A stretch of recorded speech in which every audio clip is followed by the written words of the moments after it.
अमित जी, पिछले एक अरसे में जैसा मैंने अभी कहा कि इस बात को लेकर के सरकार पर लगातार हमले होते रहे हैं कि भाजपा सरकार जब से केंद्र में सत्तारूढ़ हुई है तब से मानवाधिकार उनकी प्राथमिकता के अंतिम पायदान पे आता है और मानवाधिकारों का जितना बुरा हाल इन दिनों में हुआ है, इस अरसे में हुआ है, वैसा कभी नहीं था। गोयल साहब। जेपी जी, एक बहुत अच्छी बात आपने स्टार्टिंग में कह दी। आपने कहा हर व्यक्ति अधिकार की बात करता है, कर्तव्य की बात नहीं करता। मैं कहता हूं मानवाधिकार ये वो देश है, ये वो संस्कृति है जिसके अंदर व्यक्ति के निर्माण से राष्ट्र के निर्माण की बात की जाती है, मानव के निर्माण से राष्ट्र के निर्माण की बात की जाती है। हमारी तो वो उदार संस्कृति है जो मानव तो क्या है, जीव जंतु के भी अधिकार की रक्षा करना चाहती है। लेकिन जब कुछ राजनीतिक पार्टियां या कुछ संस्थाएं एक चश्मा लगा लेती हैं, उसके दोनों गिलासों पे लिखा होता है तुष्टीकरण, और उसके आधार पर वो मानवाधिकार की बात करते हैं, तो निश्चित रूप से मैं समझता हूं ऐसे लोग इस देश को पीछे ले जाने लोग हैं।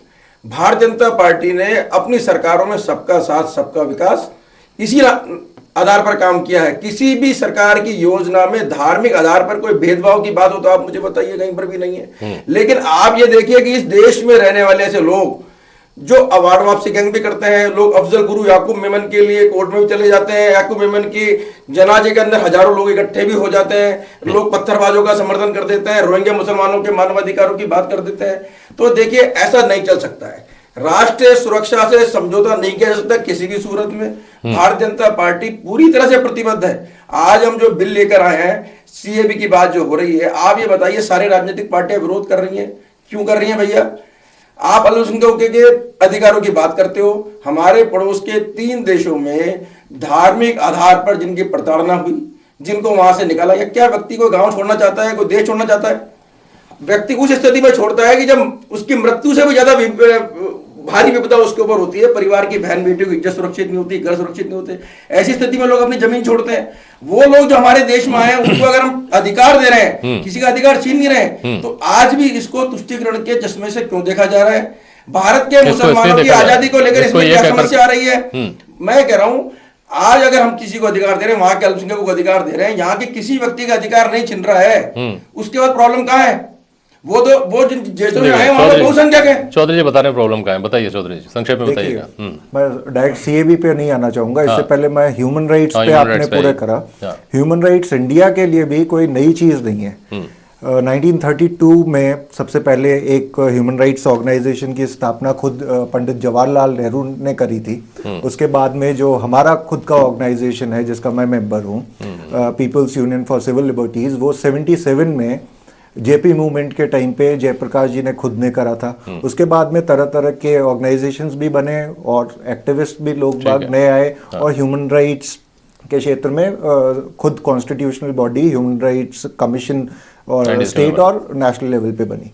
अब ह्यूमन राइट्स ऐसा कुछ चीज नहीं है कि उसमें कोई स्पेशल लोगों की जरूरत होती है। उसमें आपके प्रोफेसर्स भी हैं, उसमें डॉक्टर्स भी हैं, लॉयर्स भी हैं, आपके किसान भी हैं, मजदूर भी हैं, और बहुत सारे लोग हैं जिनके भी human rights, basic human rights violate हो रहे हैं। इसके अंदर आपके किसानों के राइट्स हैं, आपके दलित्स के, आपके आदिवासियों के। अब छत्तीसगढ़ में जो आदिवासियों के अगर दमन हो रहा है तो वहां से ह्यूमन राइट्स की आवाज उठेगी। वैसे ही आपके कोस्टल बेल्ट्स में अगर मछुआरों के खिलाफ में काम हो रहे हैं, मछुआरों की जमीन, मछुआरों के जो पानी का राइट है उसको लेकर प्राइवेट बीचेस को दिया जा रहा है, तो उसके खिलाफ भी मानवाधिकार के लोग अपनी आवाज उठाएंगे। जहां तक अब सीएबी का सवाल है, ये सिटीजनशिप अमेंडमेंट बिल जो आ रहा है, एक पेज का बिल, छोड़ दीजिए इसको। उसके अंदर इस पर व्यापक बहस हो चुकी है देश भर में। आप तो मुझे ये बताइए जी कि आपने नक्सलाइट्स की और इन सब की बात कही, क्या ये अभी ऐसा हो रहा है कि मोदी गवर्नमेंट जब से आई है तब से इन चीजों में हालात बिगड़े हैं?